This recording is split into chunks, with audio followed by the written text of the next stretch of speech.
예, 이제 우리 하나님 말씀 같이 보도록 하겠습니다. 이 아침에 주시는 하나님 말씀 요한계시록 10장 1절부터 11절입니다. 우리 같이 하나님 말씀 보도록 하겠습니다. 제10장.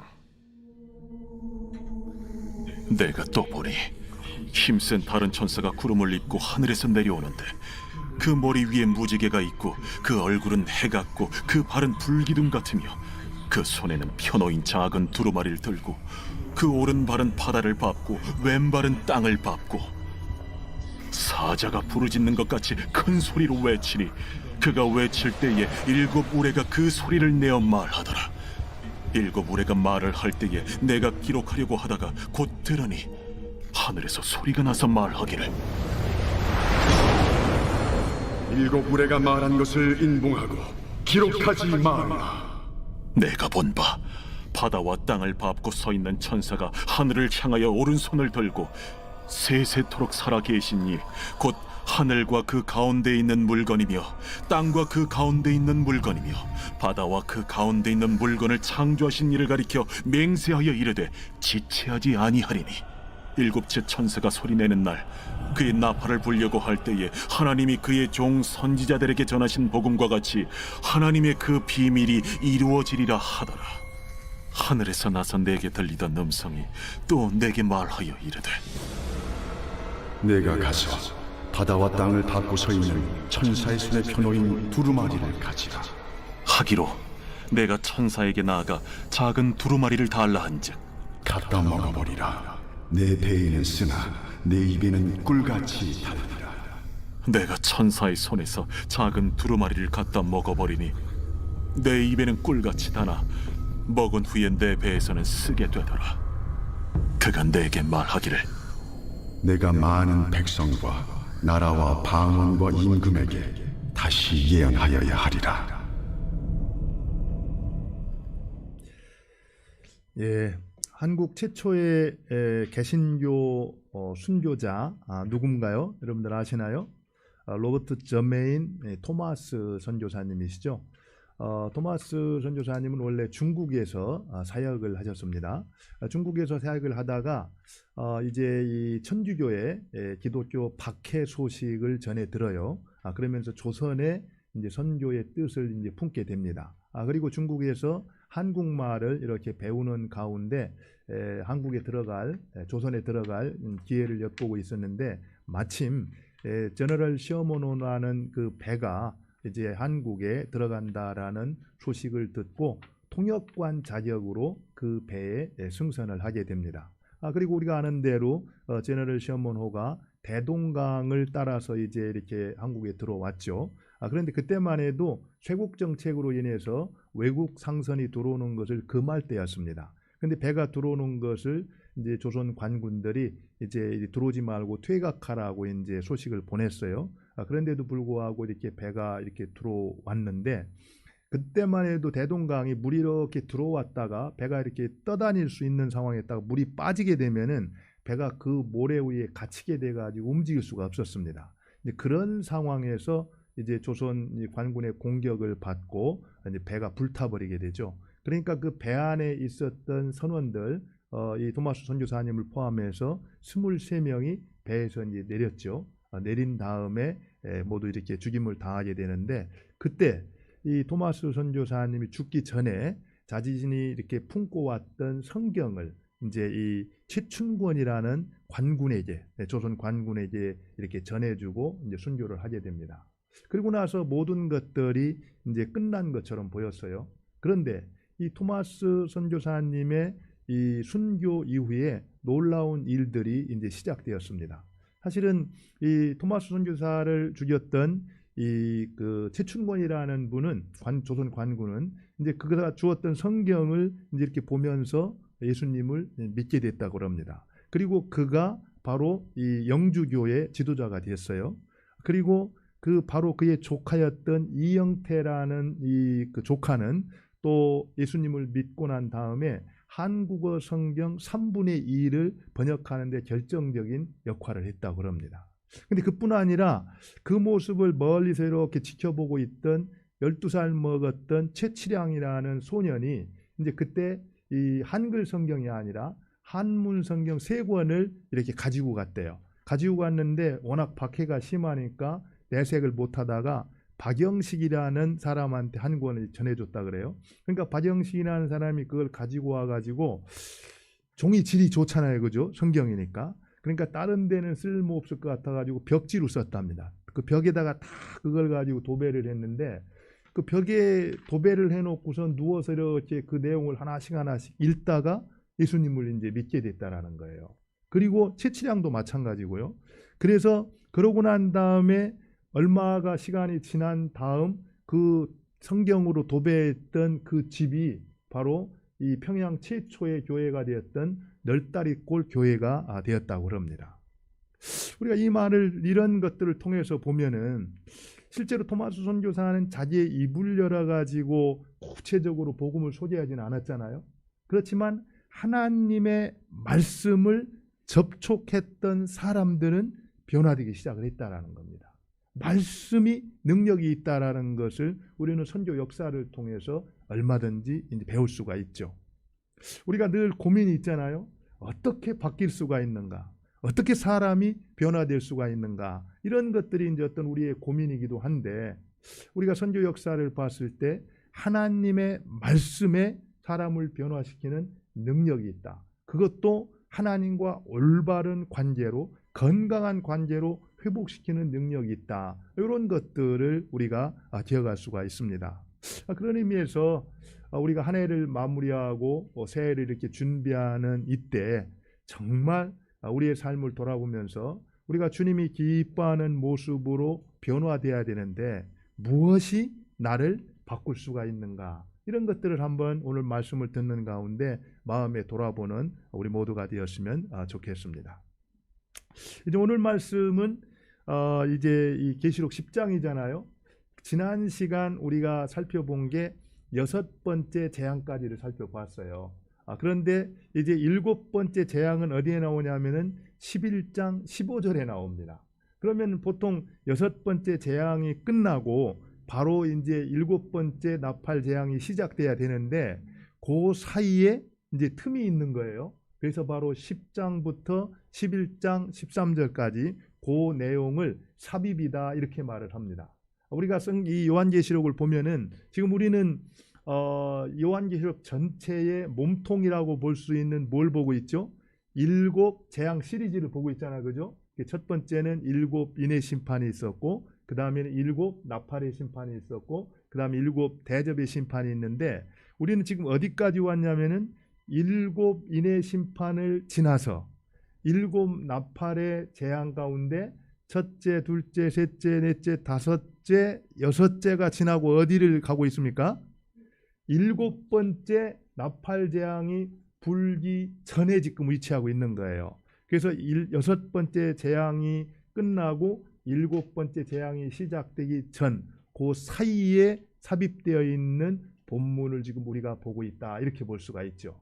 사실 우리가 7 인의 재앙을 볼 때도 6째 인을 떼고 7째 인이 떼어지기 전에 이 계시록 7장이 있었잖아요. 14만 4천이라는 계시록에서 가장 중요한 장 가운데 하나가 삽입으로 들어가 있었는데 마찬가지로 지금 이제 6째 나팔의 재앙과 7째 나팔의 재앙 사이에 끼어 있는 이 10장과 11장 요 말씀은 계시록 가운데 아주 중요한 그런 장입니다.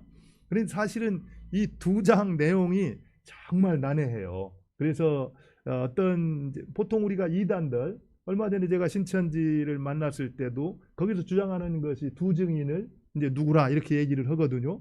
그런 의미에서 이 부분은 굉장히 난해이기 때문에 우리가 주의 깊게 살펴보지 않으면은 좀 우리도 어려움에 빠질 수 있어요. 제가 봐도 어려워요.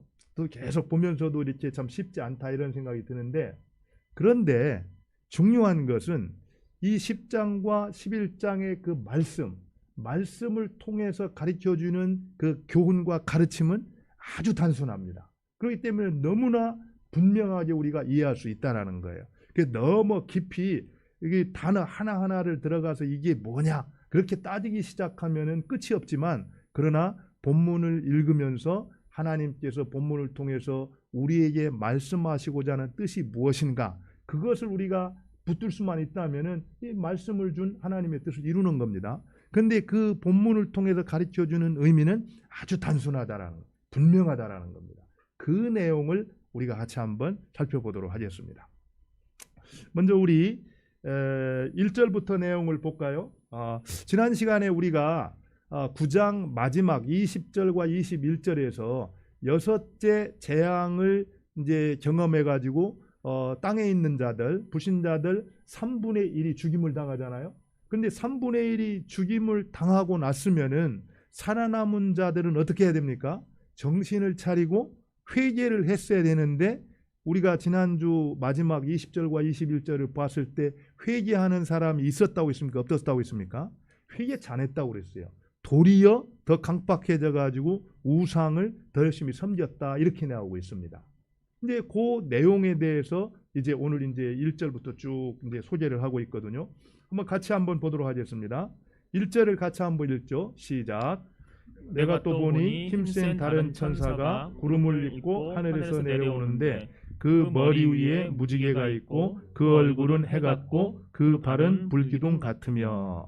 여기서 다른 힘센 천사가 구름을 타고 내려왔다, 이렇게 얘기를 하거든요. 그래서 지금 7 나팔을 부는 천사는 아니라는 걸 알 수 있습니다. 그래서 여기서 나오는 이 힘센 천사가 누군가, 여기에 대해서 여러 이제 이 생각들이 있어요. 그런데 오늘 여기서 보면은 여러분들 잘 보세요. 힘센 다른 천사가 뭘 입고 내려온다고 했습니까? 구름을 입고 하늘에서 내려온다 이랬어요. 구름 하면 뭐가 생각나죠, 그죠? 하나님이 임재하실 때 늘 구름으로 이제 표현되잖아요. 그 다음에 그 머리 위에 무지개가 있고, 무지개 하면 떠오르는 게 뭡니까? 노아의 심판이 생각이 나죠, 그죠? 그래서 심판 가운데 약속으로 또 그 백성과 함께 하시는 하나님을 또 우리가 생각할 수 있습니다. 그 다음에 그 얼굴은 뭐 같다고 했습니까? 해 같다고 그랬어요. 해라고 하면은 우리 예수님께서 변화산상에서 아주 해와 같이 밝은 모습으로 이제 있었던 그 모습을 기억하잖아요. 그리고 나서 그 발은 뭐라고요? 불기둥 같으며. 그러니까 여러분들이 이 말씀을 보면은 막 진짜 그 천사가 그렇다 막 이렇게 생각할 것이 아니라, 여기 항상 표현이 뭐냐면은 같으며 이렇게 말하거든요. 뭐 같다, 이미지가 그렇다, 이렇게 표현하는 겁니다. 이 얘기는 실제로 천사가 그렇다 이런 뜻이 아니고 그런 것 같다, 이미지를 표현을 하는데, 근데 여기서 차용했던 이미지는 다 무엇을 뜻하는 것 같아요? 하나님이 현현하실 때, 하나님이 나타나실 때 보여주셨던 그 이미지를 가지고 지금 이 천사를 표현하고 있는 겁니다. 그래서 이제 많은 사람들은 이 힘센 천사가 예수 그리스도일 것이다, 이렇게 얘기를 하는 분들이 있어요. 실제로 구약에서도 보면은 하나님께서 이 땅에 이렇게 임하실 때 우리가 잘 아는 대로 아브라함이 천사를 섬김으로써 하나님을 섬겼다, 이런 얘기가 나오잖아요. 그래서 어떤 하나님께서 천사라는 그런 형상으로 이제 임재하실 수도 있기 때문에 그렇게 표현을 하는 사람들이 있습니다. 그런데 그런 것보다는 여기서 지금 이런 내용들을 표현하고 또 천사라고 분명히 얘기를 하잖아요. 그렇기 때문에 하나님의 뜻, 그 하나님의 신성을 가지고 우리에게 하나님의 뜻을 전달하고 온 그대로 천사다, 힘센 천사다, 그냥 이렇게 받아들이는 것도 무난하다, 이렇게 볼 수가 있습니다. 예. 어쨌든 그런데 중요한 것은 2절에 보니까 그 손에 뭐가 있었죠? 펴놓인 작은 두루마리를 들고 그 오른발은 바다를 밟고 왼발은 땅을 밟고, 이렇게 표현하고 있거든요. 중요한 게 그 손에 뭐가 있었다고요? 펴놓은 작은 두루마리를 들었다. 그래서 사실은 우리가 5장에서 요한이 이제 천상에 가서 하늘 보좌를 봤을 때 하늘 보좌에 앉으신 분의 오른손에 뭐가 있었습니까? 두루마리가 있었잖아요, 그죠? 근데 그 두루마리에는 너무너무 중요한 내용이 기록되어 있고 그 위로가 되는 내용인데 뗄 자가 없어서 탄식했다고 그랬거든요. 그런데 그 두루마리를 누가 건네봤습니까? 어린 양이 하나님으로부터 그 두루마리를 건네받거든요. 그러니까 그 두루마리를 건네받아가지고 인을 하나씩 하나씩 떼면서 이제 재앙이 이 땅에 이제 이루어지는 걸 우리가 보았잖아요. 근데 바로 어린 양의 손에 있었던 두루마리, 그거하고 지금 여기 보면은 뭐라고 말하고 있어요? 표노인 작은 두루마리 이렇게 돼 있거든요. 근데 사실은 비블리온이라는 이 두루마리, 이 성경 책을 말하는 그 내용은 같아요. 근데 여기서는 뭐가 수식어가 들어갔냐면은 작은 두루마리, 비블라리온 이렇게 해서 조금 단어가 변형된 것은 사실이에요. 근데 성경 내용을 쭉 보게 되면은 결국에 작은 두루마리다라고는 하지만 결국에는 두루마리라는 그것이 하나님의 말씀이라는 내용에 있어서는 차이가 없다 이렇게 말을 하고 있습니다. 그렇기 때문에 지금 여기서 이 손에 있는 천사의 손에 있는 작은 두루마리는 결국 하늘 보좌에서부터 예수님 어린 양이 건네받았던 그 두루마리와 차이가 없는 하나님의 말씀이다 이렇게 보는 것이 이제 무난하다 이렇게 이제 얘기를 하는 거죠. 어쨌든 하나님의 말씀을 이제 천사의 손에 그 두루마리가 있었어요.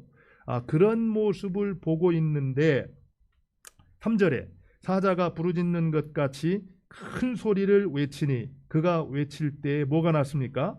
7 우레가 그 소리를 내어 말하더라. 7 우레가 소리를 낸 거예요. 사실은 우레 소리 이것도 역시 하나님의 현현으로 나타날 때 나타나는 표현들이거든요. 그런데 여기서 그 앞에 7이라는 단어가 포함되어 있잖아요. 이것은 우리가 계속해서 얘기하듯이 이 성경은 지금 요한계시록은 7이 많이 나와요. 그죠? 7이라는 것이 뜻하는 게 뭐라고 있습니까? 완전수라고 있잖아요. 그래서 이 우레소리가 바로 하나님의 우레소리다라는 것을 표현하기 위해서 이렇게 표현을 하고 있다라는 겁니다. 그러고 났는데 그 소리가 났는데 4절에 봅시다. 7 우레가 말할 때 내가 기록하려고 하다가 곧 들으니 이제 그 말을 듣고 기록을 해가지고 선포를 해야 되잖아요. 그죠? 그 선포를 하면 심판이 이루어지는 겁니다. 그래서 그거를 적으려고 하다가 곧 들었어요. 그죠? 근데 들었는데 무슨 말이 들렸습니까? 우리 4절 한번 같이 볼까요? 같이 읽겠습니다. 시작. 하늘에서 소리가 나서 말하기를 뭐라고요? 7 우레가 말한 것을 인봉하고 기록하지 말라. 반대 얘기를 하는 거예요. 지금까지는 계속 인을 하나씩 떼어가지고서 심판이 임했잖아요. 그죠? 근데 그 떼던 것을 이제는 어떻게 반대로 봉인하라고 이제 인봉하라고 이렇게 말을 하는 거거든요.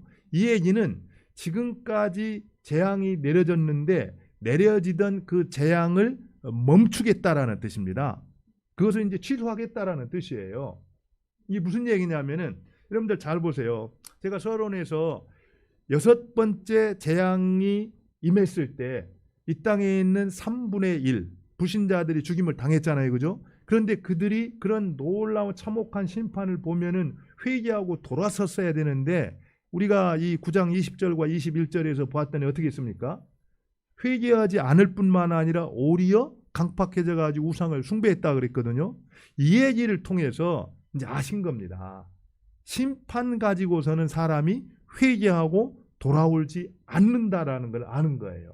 그렇기 때문에 지금 우레 심판을 통해서 재앙을 내리려고 하다가 하나님께서 어떻게 한 겁니까? 그 심판을 거두시는 겁니다. 조금이라도 그 심판 가운데에서도 우리를 구원하시고 주님 앞에 돌이키기를 원하시는 그 아버지 하나님의 이 마음을 우리가 읽을 수가 있는 거죠.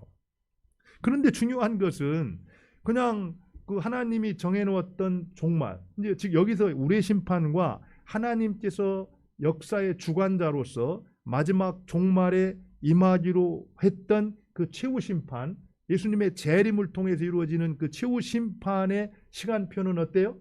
변함이 없다라는 겁니다. 그것만큼은 한 걸음 한 걸음 계속해서 이제 다가오고 있다라는 거예요. 그 내용이 이제 5절부터 7절의 내용인데요. 한번 보도록 할까요? 5절부터 7절을 한번 보도록 하겠습니다. 우리 한번 5절 같이 읽죠. 시작. 내가 본 바 바다와 땅을 밟고 서 있는 천사가 하늘을 향하여 오른손을 들고 세세토록 살아계시니 곧 하늘과 그 가운데 있는 물건이며 땅과 가운데 있는 물건이며 바다와 그 가운데 있는 물건을 창조하신 이를 가르쳐 맹세하여 이르시되 뭐라고요? 지체하지 아니하리라.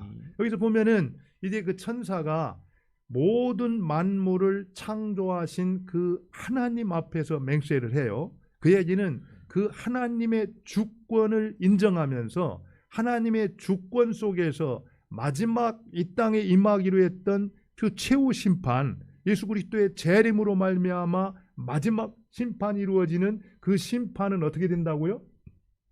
지체하지 아니하리라 이렇게 말하고 있습니다. 그때는 지금 계속해서 한 발짝 한 발짝 우리 앞으로 다가오고 있다 이렇게 말을 하는 겁니다. 그 다음에 7절도 한번 볼까요? 일곱째 천사가 소리 내는 날 그의 나팔을 불려고 할 때에 하나님이 그의 종 선지자들에게 정하신 복음과 같이 하나님의 그 비밀이 이루어지리라 하더라. 여기서 보면은 하나님이 그의 종 선지자들에게 정하신 복음과 같이, 이 얘기는 구약 성경을 통해서 많은 선지자들을 통해서 종말에 대한 예언이 나와요. 특별히 에스겔이나 다니엘이나 요엘 선지자를 통해서 마지막 때가 이르면은 이런 일들이 일어날 것이다라고 이제 그 소개를 하거든요. 그랬던 것처럼 하나님의 그 비밀이 이루어지리라. 마지막 때가 이루어지면은 바로 악한 자에 대해서는 심판이 이루어지고 하나님의 백성들에 대한 구원과 회복의 메시지가 끊임없이 이루어져 왔거든요. 그리고 실제로 예수님께서 초림하심으로써 어떻게 했습니까? 회개하라 천국이 가까웠느니라. 하나님의 나라가 이미 임했다. 그러니까 너희들이 회개하고 그 나라에 들어가서 그 나라를 차지하고 누리고 경험하기를 원한다라고 이제 복음이 선포됐다라는 겁니다.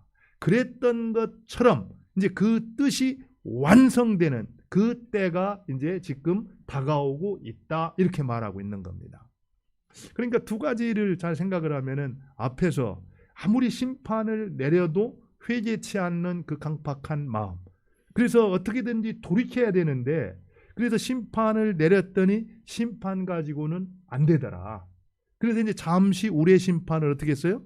멈췄던 거예요. 그런데 문제는 최후 심판, 마지막 종말의 심판은 그 시간표는 어떻게 됩니까? 멈추지 않고 계속해서 한 걸음 한 걸음 우리에게 지금 다가오고 있다. 이렇게 이제 말씀하고 있는 겁니다. 그렇다면은 바로 이 상황에서 우리가 어떻게 해야 될 것인가? 도대체 무엇이 대안인가? 이 부분에 대해서 이제 오늘 이제 8절부터 11절에서 정확히 가르쳐 주고 있습니다. 한번 볼까요? 우리 8절부터 11절 한번 보죠. 예, 8절을 한번 보겠습니다. 시작. 하늘에서 나서 내게 들리던 음성이 또 내게 말하여 이르되 네가 가서 바다와 땅을 밟고 서 있는 천사의 손에 펴놓인 두루마리를 가지라 하기로. 바로 그 천사의 손에 있던 두루마리, 그게 이제 핵심인 겁니다. 그 두루마리를 가지라 이렇게 했던 거죠. 그러니까 그 두루마리를 받으라는 얘기죠. 예.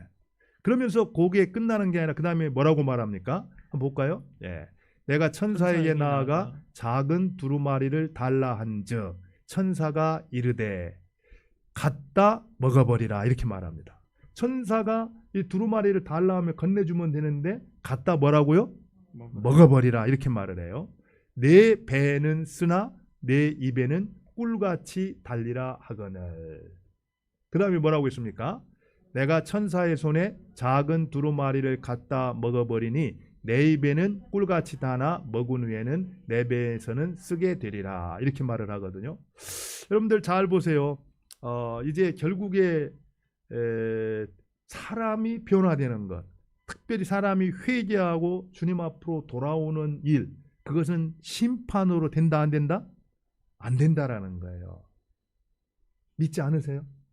여러분들 실제로 지금 우리 현실을 보면 알 수 있잖아요. 지금 우리는 정말 이 코로나19 팬데믹이라는 참 전무후무한 그런 이제 어려운 때를 지나고 있는데 얼마나 많은 사람이 이 팬데믹 코로나로 인해 죽었습니까? 그리고 얼마나 많은 사람이 지금 고난을 당하고 있습니까? 그런데 놀라운 것은요, 그렇게 되면은 좀 예수님을 믿고 하나님을 믿고 돌아오는 사람들이 많이 있어야 되잖아요. 근데 지금 교회를 보면은 교회를 떠나는 사람은 있지만 다시 교회로 들어오는 사람들이 없다라는 거예요. 이런 것들을 보면서 어떤 심판과 어떤 이 어려움, 고난 이런 것들이 사람을 회개시키지 않는다라는 그 사실을 우리는 또 현실적으로 경험하고 있잖아요. 그렇다면은 무엇이 대안일까? 오늘 이제 말씀을 통해서 환난 가운데 지금 이 요한계시록 10장이라는 것은 여러분들이 알다시피 제가 말씀드렸듯이 6번째 재앙과 마지막 재앙인 7번째 재앙, 7번째 나팔의 재앙이 부러지면은 그 다음에 마지막 7대접의 재앙이 임하게 되고 그것으로 이제 최후 그 심판이 끝나는 거거든요. 바로 그 대목에 환난의 때에 하나님이 주시는 말씀, 그게 이제 10장의 말씀이에요. 11절, 10장과 11장. 근데 오늘 말씀에 봤더니 무엇이 대안이라고 말하면은 하나님의 말씀이 대안이다 이렇게 말하고 있어요. 그러니까 두루마리를 갖다 먹으라는 거죠. 그런데 먹기는 먹는데 먹으면은 입에는 달지만 어떻다고요? 배에는 쓰다. 이 얘기는 그 아마 두루마리의 내용과 성격을 봤을 때 거기에 어떤 구원과 회복의 그런 아름다운 내용들이 있었을 겁니다. 그렇기 때문에 그것을 먹었을 때 입에는 꿀같이 달았다 이렇게 말할 수가 있어요. 그런데 그런 구원과 회복으로 나아가려고 할 때 반드시 거쳐야 되는 것들이 있는데 그건 뭡니까? 희생과 고난이라는 거예요. 그러니까 어떤 그 말씀의 증인으로서 감당하기 위해서 우리가 감당해야 될 어떤 고통, 고난 이런 것들이 있기 때문에 배에는 그것이 썼다 이렇게 표현을 하고 있는 겁니다. 그런데 우리가 한번 잘 생각해 보면은요, 이 말씀을 보고 이제 마지막 11절을 보면은 한번 11절 한번 보면 얘기하죠. 11절을 같이 한번 보겠습니다. 같이 봅니다. 시작. 그가 내게 말하기를 네가 많은 백성과 나라와 방언과 임금에게 다시 예언하여라 하리라 하더라. 여기 보면은 이제 그 말씀을 이제 먹으라고 한 다음에 그리고 실제로 요한이 어떻게 했습니까? 그 말씀을 먹었어요. 먹었더니 어떻게 했다고 했습니까?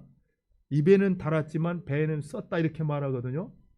우리가 항상 알아야 될 게 선지자들에게 하나님께서 어떤 대언의 그 이 예언자적 사명을 위임하시고 부여하실 때 그 선지자들이 먼저 무엇을 했냐면은 그 하나님의 말씀을 먹었어요. 먹고 난 다음에 하나님께서는 그들에게 대언하는 사명을 맡겨주셨습니다. 오늘 또 역시 요한이 그 말씀을 받아 먹으라 라고 했을 때 어떻게 순종해서 말씀을 받아 먹었잖아요. 먹고 났더니 그 다음에 이제 그가 내게 말하기를 그러면서 이제 예언의 사명, 예언자적 사명을 이제 요한에게 맡겨주는 걸 볼 수가 있습니다. 이 얘기는 이거는 교회에 주시는 사명이에요. 사실은 11장 이후로 보면은요, 결국 이 사명을 맡은 그들이 이제 두 증인에 대한 내용이 나오거든요. 나가서 이제 복음을 증거함으로써 놀랍게 회복의 역사, 돌아오는 일들이 이루어지게 되는데 환난의 때 교회에 주시는 사명을 이제 요한이라는 인물을 통해서 이렇게 가르쳐주고 있는데 중요한 것은 바로 말씀을 받아 먹은 자에게 하나님께서는 예언자적 사명을 위임해 주시고 맡겨 주신다라는 겁니다. 다른 말로 말하면은 우리가 이 땅 위에서 예언자적인 사명을 통해서 말씀을 선포함으로써 많은 사람을 주님 앞으로 인도하는 그런 인생을 살기 위해서 우리에게 먼저 있어야 될 것이 뭐라는 거예요?